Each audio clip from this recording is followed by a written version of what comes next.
Hey guys, Alec here, part 2 of my tutorial series on audio production. Today we're going to be making some drums for a song that I'm basically going to walk you through.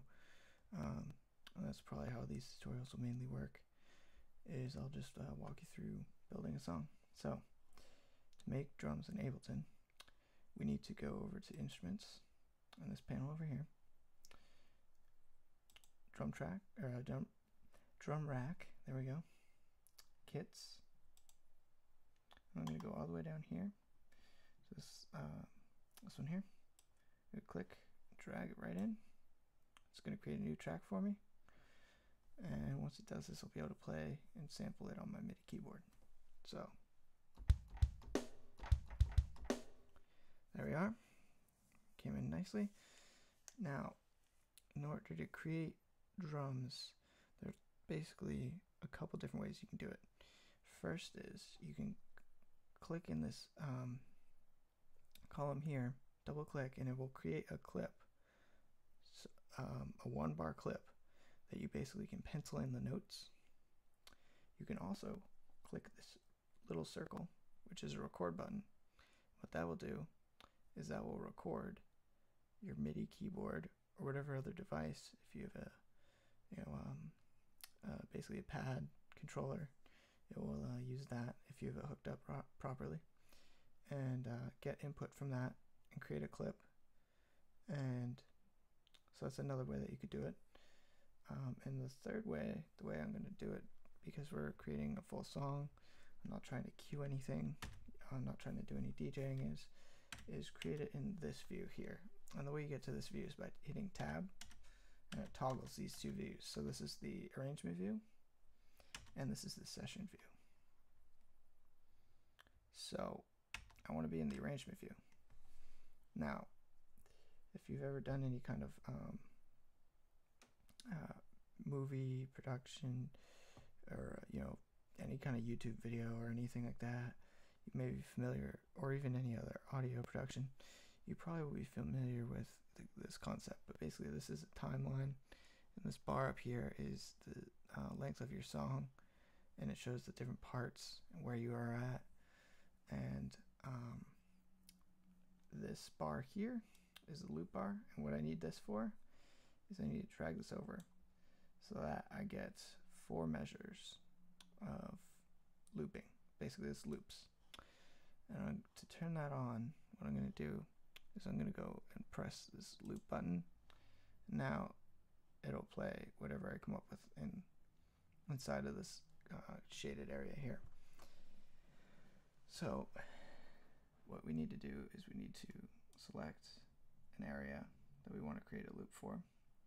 That is 1 bar, and you do that by clicking and dragging, and then right click inside that area, and then insert MIDI clip. Now essentially what we've done is the same as if we were to double click here, except that this is in the timeline that we talked about up here of the song, and we'll go for exactly 1 bar. Now this is more helpful to me, and I like this better for what I'm doing, but this is also good for kind of sketching out something, or just creating a backing drum track for maybe kind of figuring out a guitar riff. So now that we have this clip, we can either double click and it'll open this piano roll, or we can hit shift and tab and it will toggle between this view, which is the track here, which is this white shaded area or highlighted area, and these are all of our various sounds that we can play on our MIDI keyboard or other device. You can kind of scroll through them.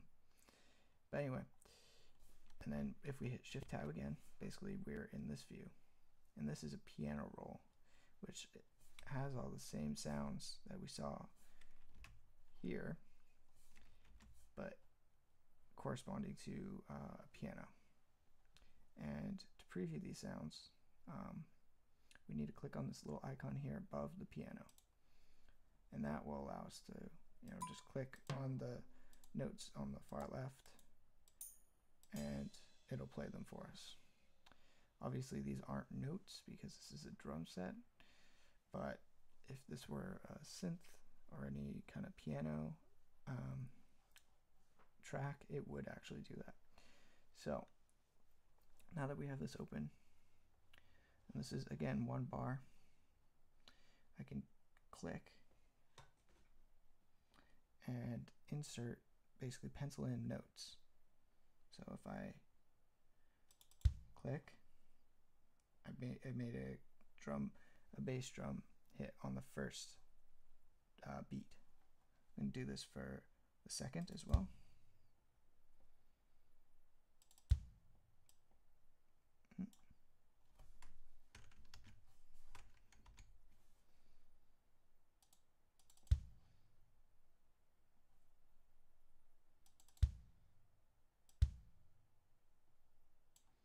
Third and fourth. So if I play this, usually gonna just loop this out, or actually I'll just squeeze this down a bit to be one bar. There we go.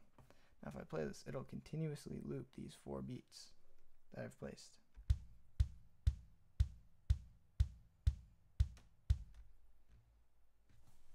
They're a little off. I realize now that this is supposed to be right there. That's right. That's right. And that's also right. There we go. So now it should actually play correctly. Yeah. So there we go. We have 4 bass drum hits. And so to kind of make this a little more interesting, we can add a snare, which is right here. And I'll do that on 2 and 4. So now what we have is pretty simple. Throw in some hats maybe.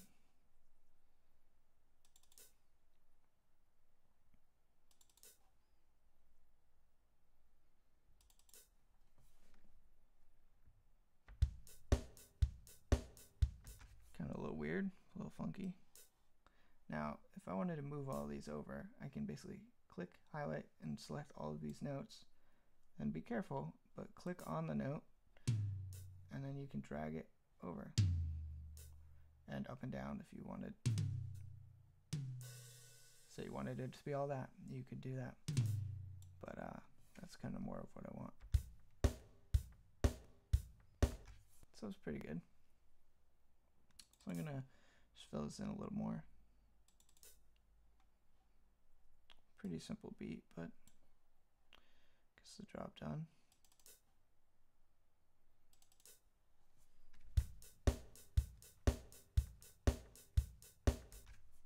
This one's off. There we go. And basically you can extend this out, and we'll look at you know, mastering all this stuff so that it works nicely with the rest of the instruments in a later video. But essentially that's a very basic way of making drums. So next time we'll look at some guitar recording and some VST stuff, and that might actually be a couple videos because there's a lot you can do with that. But if you want something beyond you know, the standard stuff that comes with Ableton, maybe, you know, these aren't these kits that you find here don't meet what you want for your song, there are places on the internet that you can basically get drum VSTs, and I'll go into more about VSTs next video, but I guess you can kind of find out what drum VSTs there are out there, ones that might work better for you. But obviously use common sense when downloading things. I've come into contact with a few malicious VSTs. They're out there, but they're few. So just use common sense when downloading things. Anyway, guitar next time. Thanks.